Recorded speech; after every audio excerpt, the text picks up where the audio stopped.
Simon Meakin, Nature's Crops, and we're here in Lincolnshire in early June, and we've got a flower growers day. So all of our contracted growers and interested parties can come across, have a look at the crop, see what it's about and how it fits into their rotations, and they can become growers of ahiflower for us in the UK. So this is ahiflower, which is a regeneratively grown agricultural crop grown on broad acres, very scalable across the UK. We grow it on a range of soil types. It's it's a great crop for farmers.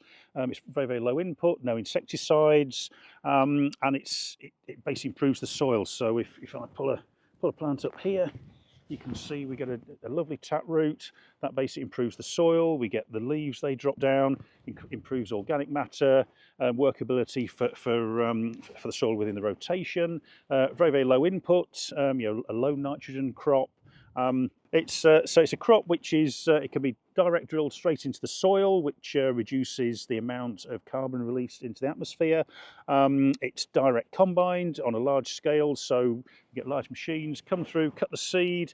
You possibly work out the seeds here. They're held in little clusters of 4, and the beauty of ahiflower is, whilst it helps pollinators, we see bees in the crop, we see ladybirds working it, helps biodiversity, helps nature. It's not eaten by many of the big agricultural pests, so it's a great crop in the rotation for a low input, sustainable crop which benefits the soil and benefits humans themselves, because the oil is a very, very healthy, nutritious omega-3, 6, 9, and rather than taking it from the ocean and squeezing millions of fish, we just grow a few acres of ahiflower, which obviously benefits the soil, benefits farmers, benefits humans, and reduces the amount of death in the oceans. We don't use insecticide on winter ahiflower at all. Pretty much, rabbits, I think in all the years we've been growing it, occasionally get little, if you've got a big sandy bank, you might get little bits. Deer seem to leave it alone. It's all knits together as well, so you find it very tricky to sort of walk through. So I think that puts a lot of pests off. So so really it's pretty much pest proof. So in the early days, and I'm talking 2013, I think. I remember we had a crop down in Essex, and we tried swathing that. I think the trouble was, as you cut it, by the time you'd left it to mature, and it only took about 5 days.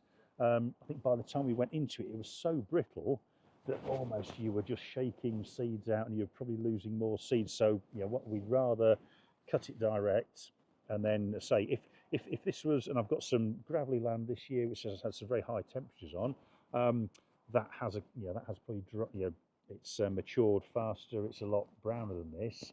If that was the case, we just say cut it in one go, chop it all up. But say if it's got a slight greeny hue to it, we'd say every time it'd be better just coming back, and then you get these top seeds as they mature. So it's almost like swathing it, but you've just done it with the combine rather than just dropping it down. It pays for itself to go back in and cut it again a second time.